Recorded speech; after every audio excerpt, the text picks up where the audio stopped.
가장 확실한 청소는, 그래서 어저께 우리가 새벽에 같이 묵상을 했었는데 예수님의 성전 정화 사건을 우리가 묵상을 했죠. 그런데 특별히 오늘은 그 요한복음 본문이 아니라 병행구절이라고 할 수 있는 마태복음 본문을 통해서 우리 교회가 어떤 곳이냐, 예수님께서 아주 명확하게 얘기하셨거든요. 만민이 기도하는 집이다. 정말 명확하게 말씀을 해주셨어요. 그래서 그 예수님의 선언을 우리가 좀 말씀을 쭉 이렇게 추적하면서 한번 되새겨보고자 합니다. 그래서 오늘 금요성령 집회 자리는요, 정말 우리가 뜨겁게 기도함으로써 기도의 집이 되는 자리 맞죠? 그렇죠? 기도의 집이 되는 이 현장입니다. 여러분 오셔서 너무 감사하고 함께 기도하며 나아갈 때 하나님께서 또 우리를 거룩하게 또 성별하시고 세워가실 줄 믿습니다. 자, 제가 이제 교회가 만민이 기도하는 집이다 이렇게 말씀을 드렸지만 묵상하신 분들은 다 아실 거예요. 요한복음에는 이 말이 있습니까? 없습니까? 요한복음에는 없었어요. 그렇죠. 그래서 여호와의 집, 장사하는 집, 요 두 좀 대조적인 구조를 우리가 최 목사님 통해서 새벽에 이제 묵상을 했는데 사복음서에서 이 성전 정화 사건이 다 언급이 됩니다. 그러니까 사복음서에 다 나온 사건이에요. 그런데 이제 병행구절이라고 또 언급을 해주셨으니까 아마 묵상하면서 이제 마태복음이나 마가복음이나 누가복음을 이렇게 펼쳐서 찾아보신 분들은 혹시 눈치를 채셨는지 모르겠지만 이게 타임라인이 다릅니다. 그래서 요한복음은 지금 2장에서 이 사건을 다루고 있는 반면에 나머지 마태, 마가, 누가, 공관복음에서는요 후반부에 다뤄지고 있어요. 그래서 오늘 본문 읽은 것처럼 예수님의 초기 사역에 기록된 이 요한복음의 기록과 달리 공관복음에서는 예수님께서 나귀를 타고 예루살렘에 입성하시고 나서 행하셨던 일로 기록이 되어 있습니다. 그래서 이제 자료들을 이렇게 찾고 준비하고 연구를 하다 보니까 이것을 놓고 이제 학자들의 의견이 굉장히 이렇게 분분하다고 합니다. 그래서 어떤 학자들은 이 두 시점, 이 다른 사건이 원래는 한 번만 있었던 사건이다. 그래서 원래는 예수님의 사역 후반기에 이제 십자가를 지시기 직전에 있었던 일인데 요한복음의 저자는 그 신학적 의미를 전달하기 위해서 의도적으로 좀 앞쪽에 배치했을 뿐이다 라고 얘기를 하는 학자들도 있다고 합니다.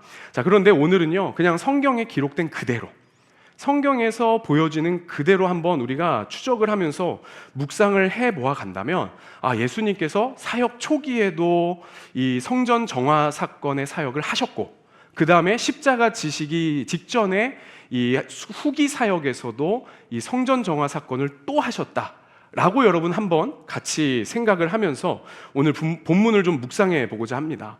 이렇게 마음을 좀 먹고 본문을 다시 좀 이렇게 보니까 여러분 어때요? 초기에 예수님께서 공생애를 시작하시면서 성전 청소를 싹 하셨어요. 얼마나 마음이 아프셨겠습니까? 그 성전이 그렇게 더럽혀지고 장사로 여러 짐승들로 탐욕으로 완전히 점철되어져 버린 성전이잖아요. 그것을 보면서 얼마나 마음이 아프셨겠어요. 자, 싹 청소하셨습니다. 그런데 3년이 지났어요. 약 3년이 지났습니다. 그런데 어떻습니까? 똑같은 거예요. 똑같은 거예요. 여러분 거기 뭐 이렇게 좀 잘난 목회자가 간 게 아니에요. 그 시대는 심지어 하나님의 아들이 직접 목회한 시대입니다. 그런데도 그 성전은 여전히 오염됐고 여전히 엉망이었고 여전히 난리였다라는 것이죠. 그래서 오늘 본 이 마태복음의 말씀에서의 예수님의 후기 사역의 내용들을 이렇게 또 그런 눈으로 두 번 하셨나? 이 마음을 가지고 보니까 예수님의 마음이 그 성전을 보면서 얼마나 찢어졌을까? 이 마음에 좀 묵상이 저에게 좀 깊이 되었던 것 같습니다.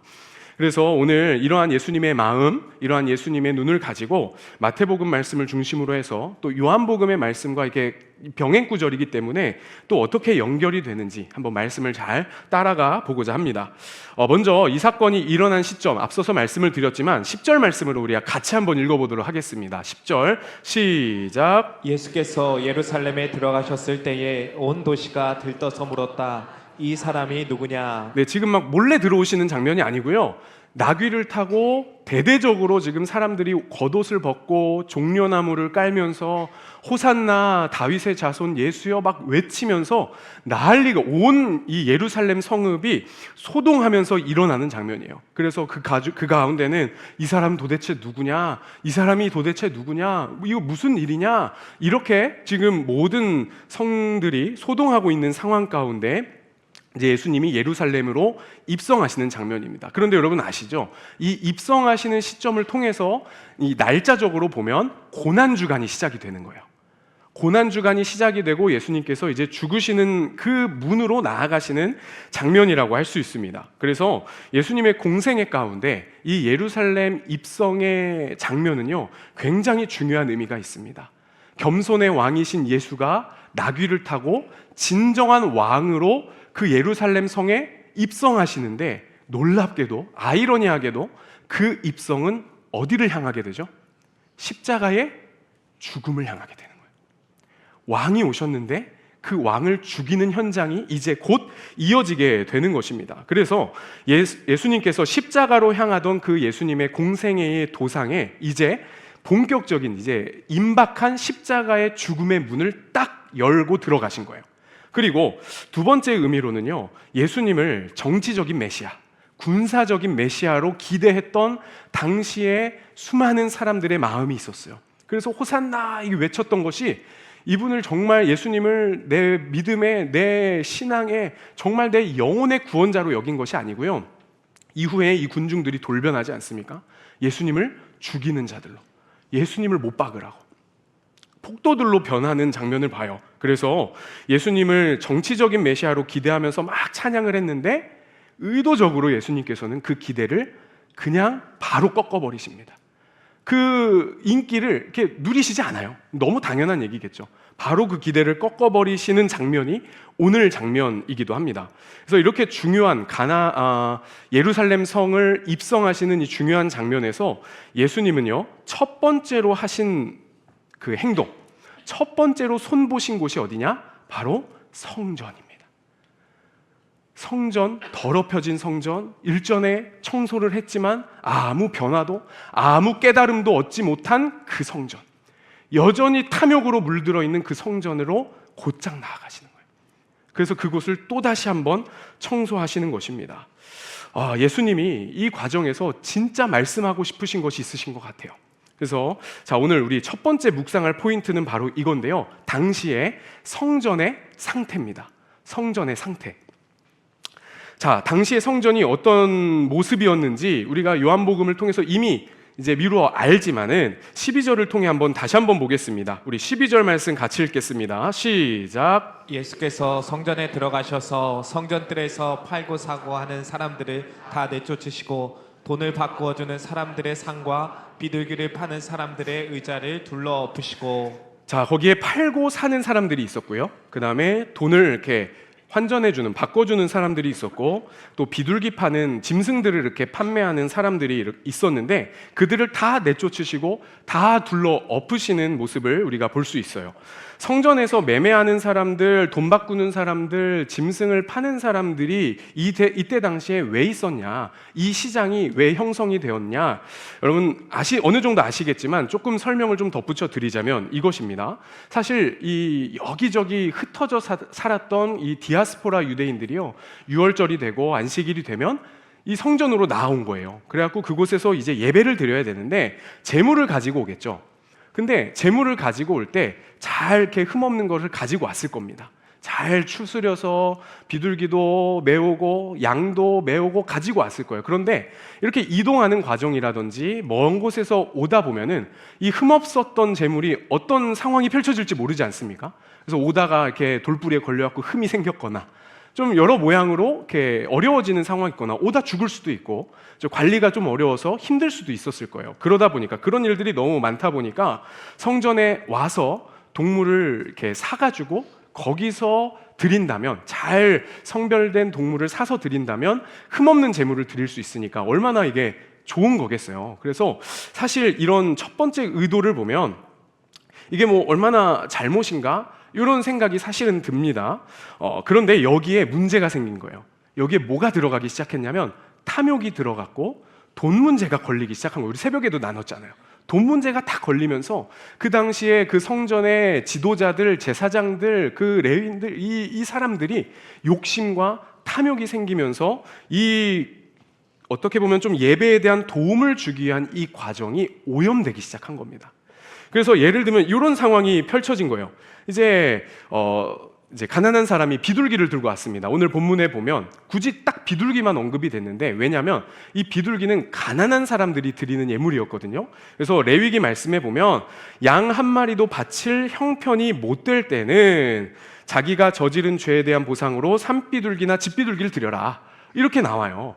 그러니까 이때 당시에 비둘기를 이렇게 가지고 왔는데, 그곳에서 제물로 드릴 비둘기를 딱 보더니 여기 발톱이 날아갔네, 여기 상처가 생겼네, 여기 깃털이 다 빠져있네, 이러면서 트집을 잡는 겁니다. 그러면 그거 제물로 드릴 수 있습니까? 없습니까? 못 드리겠죠. 그러니까 저쪽 가서 저기 깨끗한 비둘기 우리가 준비해놨으니까 저 비둘기를 사서 제물로 드리게 딱 한 거예요. 자, 그러면 이때 대바겐세일을 딱 해가지고 예배니까 또 섬기기 위해서 싸게 팔았을까요?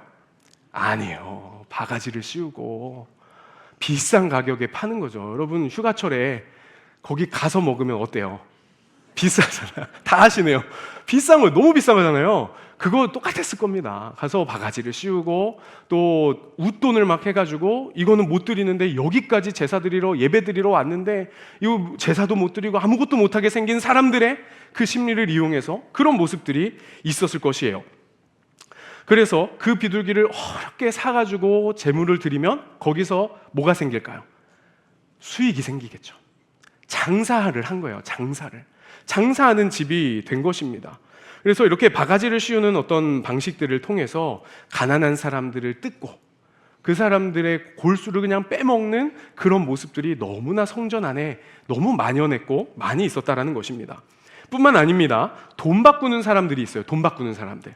이 돈 바꾸는 게 뭐가 문제입니까? 라고 할 수 있는데, 당시에 일상생활 시장에서 사용되던 화폐는요, 뭐 데나리온이라든지 렙돈이라든지 좀 큰 단위로 가면 달란트라든지 이런 화폐 단위들이 있었습니다. 그런데 이제 성전에서 예물을 드리고 헌금을 할 때는 거룩한 예물을 드려야 된다라고 해가지고 세겔이라고 하는 성전 전용 화폐를 만들어서요, 이제 기존에 쓰던 기존의 화폐들을 가지고 온 사람들이 그걸 못 내고요, 세겔이라는 성전 화폐로 환전을 해가지고 그 헌금을 드리게끔 이 구조를 만들어 놓은 거예요. 그러면은 거기서 이제 뭐가 발생합니까? 소위 환율이 발생하고 수수료가 발생을 하는 거예요. 그러면서 그게 막 저기 뭡니까? 환율 0% 우대 막 이렇게 해줘가지고 하면 너무 좋았을 텐데 그게 아닌 거죠.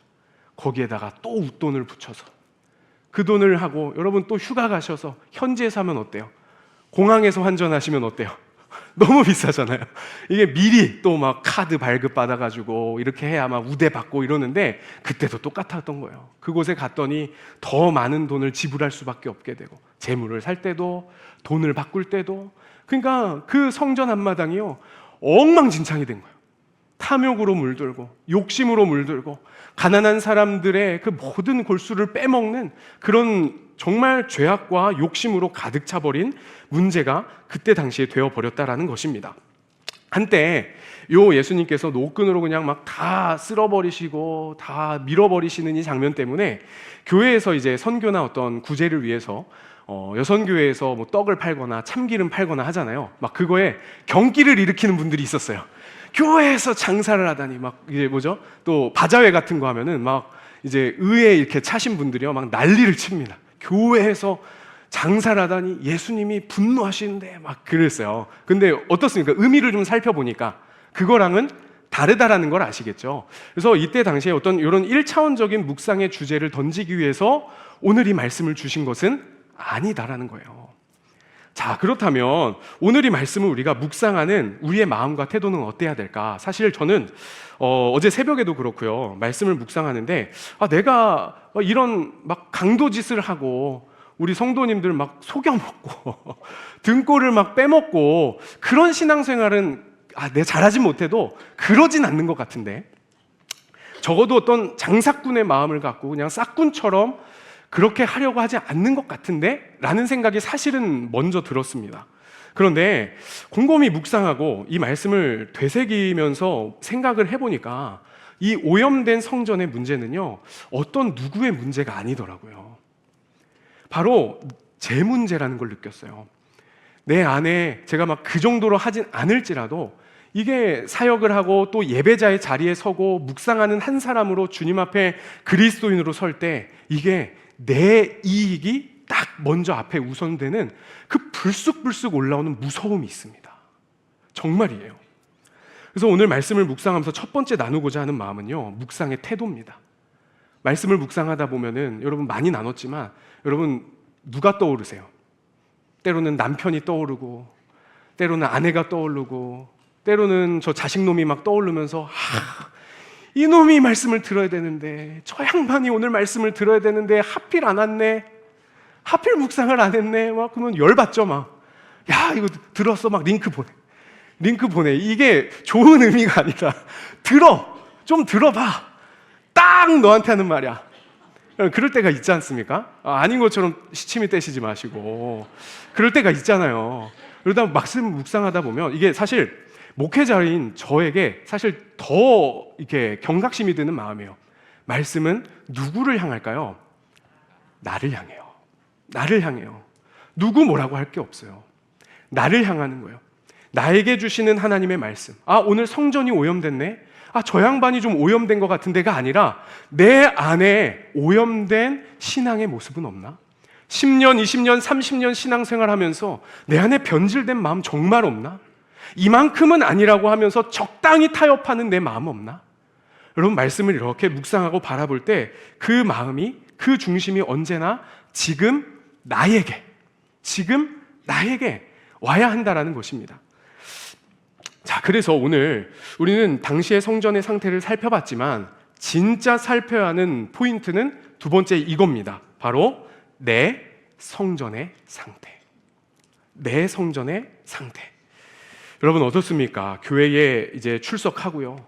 예배도 꾸준히 잘 드립니다. 나름 훈련도 받고요.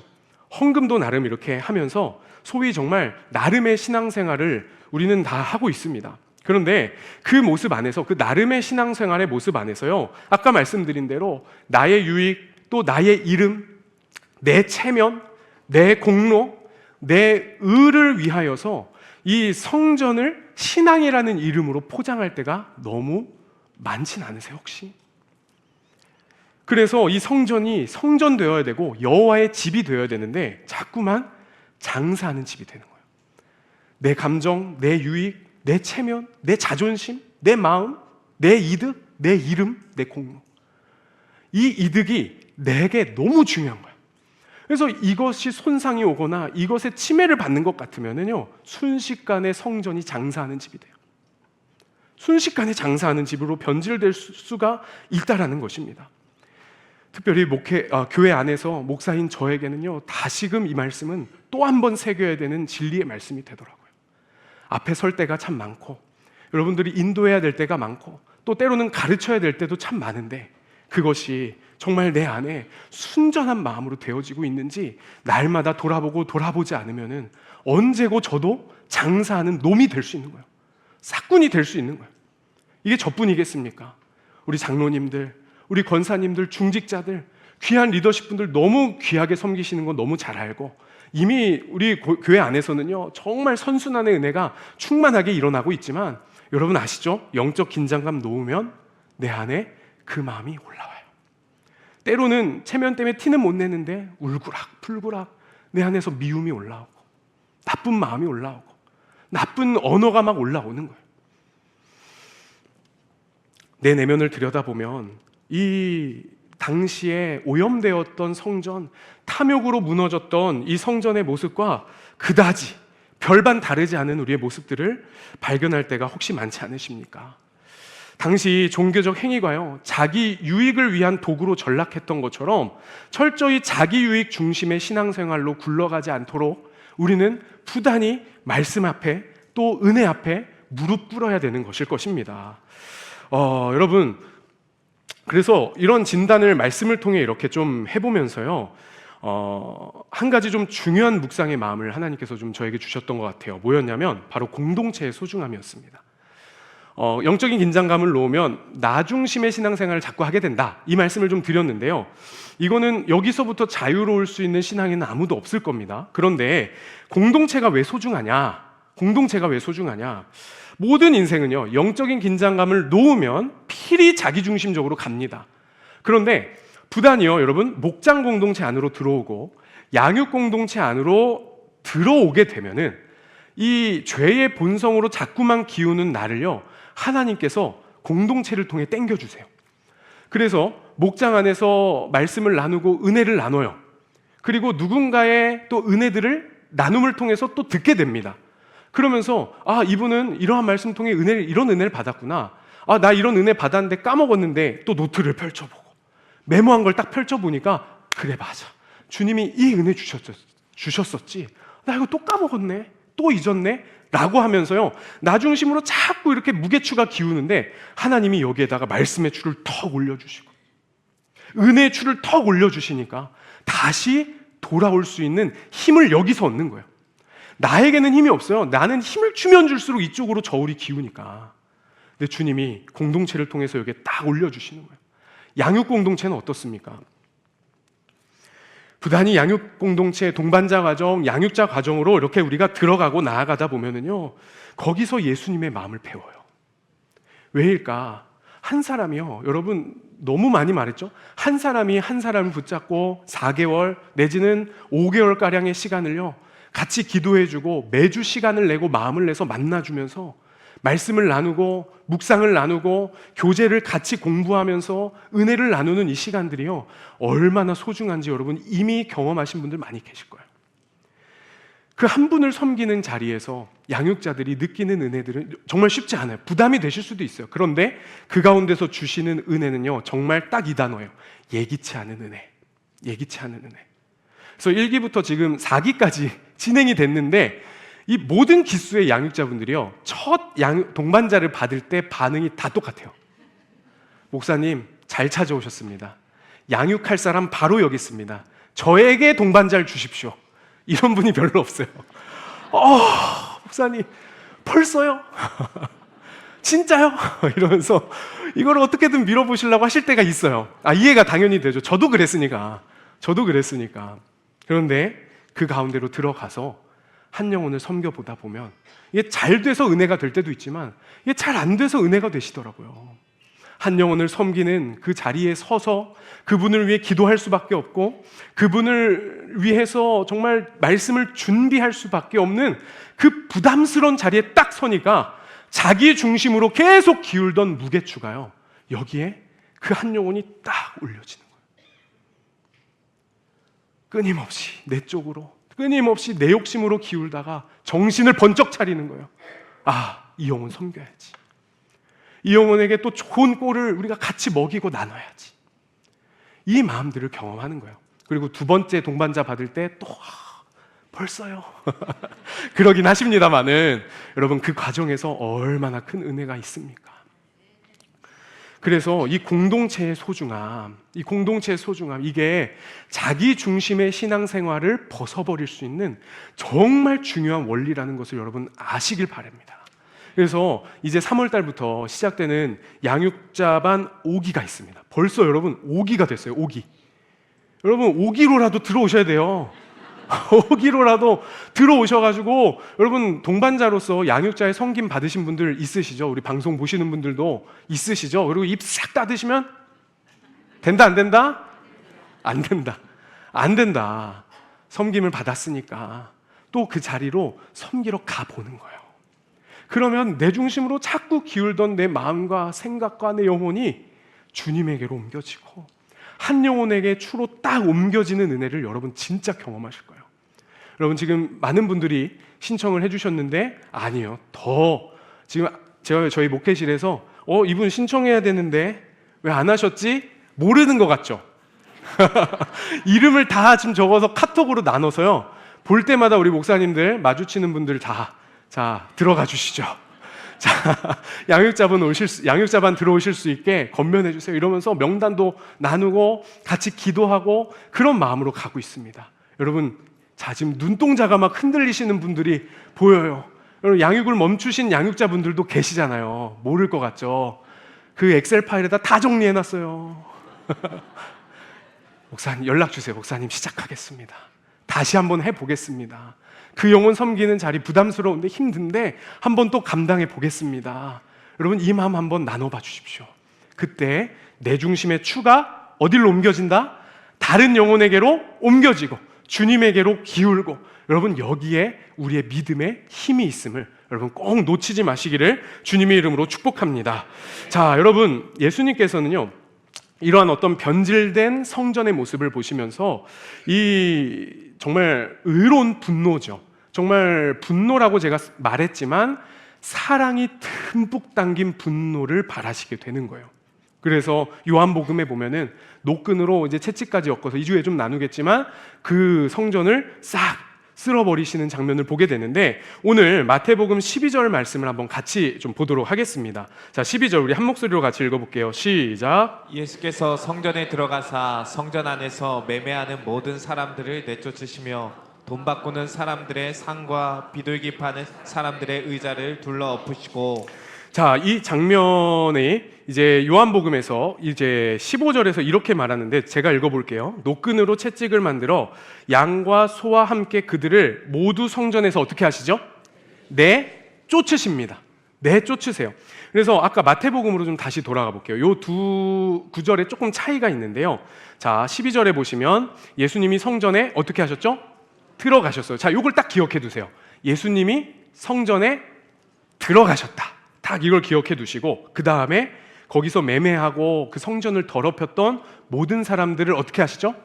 내쫓았죠. 그래서 아까 요한복음에서는 양과 소, 이게 제물로 쓰일 짐승들이지 않습니까? 자, 그거를 다 내쫓으십니다. 그리고 의자, 책상 이거 다 이제 둘러 엎으시는 거예요. 자, 이 장면을 우리는 묵상하는 사람들이니까 같이 한번 곰곰이 한번 묵상을 해보도록 하겠습니다. 자, 성전에서는 제사를 드리는 곳이죠. 그렇다면 제사를 드리기 위해서는 뭐가 있어야 됩니까? 가장 중요한 거, 제물이 있어야 됩니다. 제물이 있어야 돼요. 근데 지금 이 당시에 사람들이 성전에서 사는 구조를 이렇게 딱 만들어 놓으니까 올 때 제물을 가까운 거리에 있는 사람 가져올 수도 있겠지만, 대부분의 200만 명이라고 막 그때 우리 최 목사님 좀 설명을 해주셨지 않습니까? 이제 그 사람들이 올 때 대부분의 사람들은 짐승을 조금만 멀리서 와도 안 갖고 왔을 거예요. 괜히 트집 잡혀가지고 이 짐승도 못 쓰고 저 짐승 더 비싸게 사야 되는 일들이 너무 많았으니까 안 갖고 왔을 거란 말입니다. 그러면은 이 성전에 이 동물들과 사람들을 다 내쫓았어요. 그러면은 그 성전은 지금 제사를 드릴 수 있습니까? 없습니까? 제물이 없으니까 제사를 드릴 수가 없겠죠. 자, 여기에 어떤 의미가 있을까요? 첫 번째는 이겁니다. 이 제물, 예수님이 성전의 주인이시니까 이 제물 내가 받지 않을 거야. 이 제물, 이 예배는 내가 받는 예배가 아니야 라고 선언하시는 겁니다. 그래서 다 내쫓으시는 거예요. 다 내쫓아 버리시는 거예요.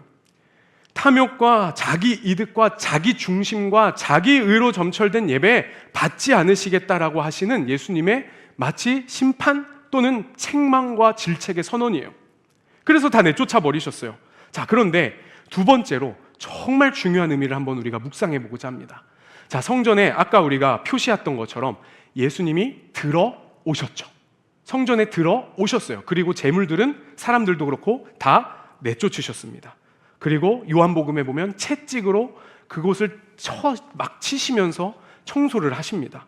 자, 근데 이사야 말씀 우리가 같이 좀 보면서 이것이 어떠한 구속사적인 의미를 담고 있는지를 우리가 좀 추적해 보고자 원하는데, 자, 이사야 53장 5절 말씀을 우리 먼저 한번 읽어보겠습니다. 시작. 그가 찔림은 우리의 허물 때문이요 그가 상함은 우리의 죄악 때문이라. 그가 징계를 받음으로 우리는 평화를 누리고 그가 채찍에 맞음으로 우리는 나음을 받았도다. 자, 여기서 채찍에 맞으시는 분이 누구시죠? 예수님입니다. 지금 예수님이 채찍을 만드실 때 이게 예수님 전지전능하시니까 막 채찍을 이렇게 따시는데 싹 하면 막 자동으로 따지고 그랬을까요? 어디선가 노끈을 막 구해 오셔가지고 이것들 어떻게 하나 하면서 막 한 땀 한 땀 채찍을 만드셨겠죠? 그때 예수님이 무슨 생각을 하셨을까요? 이 채찍에 맞으시는 자신을 생각하시면서 그 성전을 내려치신 거예요. 자, 그 다음에 7절을 보시면 자, 이렇게 돼 있어요. 그가 곤욕을 당하여, 예수님이죠. 괴로울 때에도 그 입을 열지 아니하셨으며 마치 도수장으로 끌려가는 어린 양과 같이. 자, 지금 채찍을 드신 예수님께서 가짜 제물들을 다 내쫓으십니다. 그리고 그 성전에 들어오신 한 사람, 누구요? 어린 양 되신 예수 그리스도. 이게 무엇을 의미합니까? 이곳에서 제물될 자기 자신을, 유일한 자기 자신을 계시하시는 거예요. 보여주시는 거예요. 이 헛된 제물들, 헛된 이 욕망에 점철되고 욕심으로 버무려져 버린 받지 않을 가짜 제물들은 다 성전에서 밀어버리시고 유일한 어린 양 되신 예수 그리스도 홀로 그곳에서 채찍을, 자기를 때리시는 거예요. 그 성전을 내리치면서 자기를 채찍을 치시는 거예요. 여러분, 채찍으로 성전의 모든 재물을 내어 쫓으신 순간 한번 그려보세요. 그 성전에 어린 양 되신 예수 그리스도 홀로 진정한 재물 되셔서 남아 계신 거예요. 우리의 죄를 속하고 우리의 그 모든 욕망을 정결케 하시어 하나님의 거룩한 성전, 주님의 나라를 회복하도록, 주님의 자녀로 부르실 수 있도록 그 유일한 방법이신 자신을 그곳에서 보여주신 것이라는 것입니다. 구원의 역사를 이루실 유일한 제물 되신 예수 그리스도는요, 그렇게 자기 자신의 몸을 계시하세요. 요한복음에서도 마찬가지죠. 이 성전 허물어라. 사흘 만에 다시 짓겠다. 이게 자기 몸을 계시하신 사건 아닙니까? 마태복음에서도 마찬가지. 자기 몸을 드러내시고 자신이 유일한 어린 양임을 선언하십니다. 여러분, 이 채찍이요, 이렇게 그림으로 볼 때는, 이 내용으로 볼 때는 우리를 막 혼내시는 것 같잖아요. 그쵸? 막 채찍질하죠. 채찍질과 같은 시간이 올 때가 있잖아요. 정말 아프고 때로는 쓰리고 때로는 힘든 시간들이 불쑥불쑥 우리 안에 올라올 때면 우리 말에, 우리의 표정에, 우리의 태도에 자꾸만 원망과 불평과 여러 이 불안의 마음들이 계속해서 우리 안에 올라옵니다. 왜 나에게 이런 일이 생깁니까? 왜 나에게 이런 아픈 채찍과 질고가 옵니까?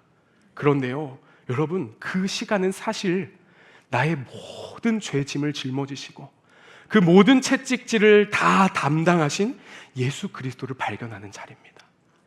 내가 혼나는 줄 알았는데 뚜껑을 열어보니까 그 모든 죄의 짐을요, 예수님이 다 해결하신 거예요. 우리는 그 주님 앞에 나아가면 다 해결되는 거예요. 그런데 그 하나하나의 어려움과 아픔 속에 때로는 우리 마음이 무너지지 않습니까? 오늘 오후에도요, 제가 새로 이렇게 식당, 레스토랑을 오픈한 젊은 가정의 신방을 다녀왔어요. 그래서 이렇게 중간중간에 연락도 하고 인테리어 할 때도 잘하고 있냐 이렇게 물어보기도 하고 했지만, 오늘 가서 이제 잠깐이지만 좀 얘기를 나눠보니까 이분이 계속 직원으로 이렇게 셰프로 일만 하다가 태어나서 처음 자기 가게를 차린 거예요. 그래서 그 전에 사장이랑 일할 때는 그 사장을 보면서 왜 저렇게 장사를 하지? 하면서 왜 저렇게 내가 하면 이렇게 하면 진짜 잘할 것 같은데? 막 이런 마음이 들었대요. 그런데 자기가 딱 차리기 시작하니까 하나부터 열까지 책상을 테이블을 엿다 놓나 졌다 놓나, 부엌을 어떻게 하나, 동선 이 하나하나, 조명 하나, 등불 하나, 마감하는 거 하나 다 자기가 결정해야 되더래요. 그러니까 이게 막 압박이 막 몰려오는데 어느 날은 막 잠도 안 오고, 그래서 막 매장 나와서 기도하고 이런 상황들이 있었다는 간증과 얘기를 나누더라고요. 그러면서 이렇게 고백해요. 목사님, 광야였던 것 같아요. 광야였던 것 같아요. 여러분 웃으시지만 그 표정을 보셔야 돼요. 얼마나 이게 웃으면서도 얘기하고 했지만 그 마음의 고생과 그 염려, 걱정들이 보이더라고요. 이제 오픈 직전인데 또 얼마나 불안하겠어요. 손님들 와야 되는데. 이런 마음들을 좀 나누면서 그 광야의 시간 다 결정해야 되고 여러 어려움들이 있는데 이 부부가 가정 예배를 드리는 거예요. 같이 말씀을 나누는 거예요. 같이 기도하는 거예요. 여러분 뭡니까 이게? 그 채찍질과 같은 시간 속에 그 모든 질고를 담당하셔서 이 모든 여정을 이끄시는 예수님을 발견한 거더라고요. 여러분, 이러한 마음들이 한 가지 좀 예로 들었지만 여러분들의 삶 속에서도 아마 돌아보시면 많을 거예요. 채찍질 맞는 시간인 줄 알았는데 하나님 나 또 혼내는구나, 이런 시간인 줄 알았는데 돌이켜보니까 그때가 은혜의 때이고 그때가 내가 자라가는 때이고 장성한 분량에 이르는 때라는 것을 많이 느끼셨을 거예요. 이런 마음들을 좀 묵상해 보게 되었습니다. 그래서 마지막으로 우리가 13절 말씀을 좀 살펴보고 좀 기도의 자리로 나아가고자 하는데, 여기에 이제 13절에서 이제 기도의 집이라는 표현이 이제 등장을 합니다. 그러니까 이 예수님의 이 성전에서 안타까운 절규예요. 굉장히 고상하게 가르치신 게 아닙니다, 지금. 야, 여기는 만민이 기도하는 집이 알겠지? 이게 아니에요. 막 채찍을 막 이러면서 여기는 만민이 기도하는 집이야, 막 이러시는 상황인 거예요. 막 우셨을지도 모르겠어요. 막 절규하시면서 외치셨을지도 몰라. 이게 뭐냐고. 자, 13절 말씀 한번 같이 그 마음을 가지고 읽어보겠습니다. 시작. 그들에게 말씀하셨다. 성경에 기록한 바 내 집은 기도하는 집이라 불릴 것이다 하였다. 그런데 너희는 그것을 강도들의 소굴로 만들어 버렸다. 이 고상하게 들리세요? 목이 터져라 외치셨을 것 같아요. 이게 뭐냐? 강도의 소굴이 됐다고. 이곳은 기도하는 집인데. 자, 이 구절이요, 이사야서 56장의 말씀을 예수님께서 가져오신 것인데, 자, 성전 청소라고 하는 정말 당시 시대에서 정말 불가능한 사역을 하신 겁니다. 그것도 몇 번이나? 2번이나. 자, 그 가운데 예수님의 그 애끓는 마음을 가지고 이사야 말씀 56장을 다시 펼쳐서 읽어보니까 너무 좀 은혜가 됐는데요. 몇 가지 구절만 좀 보겠습니다. 먼저 3절 말씀이에요.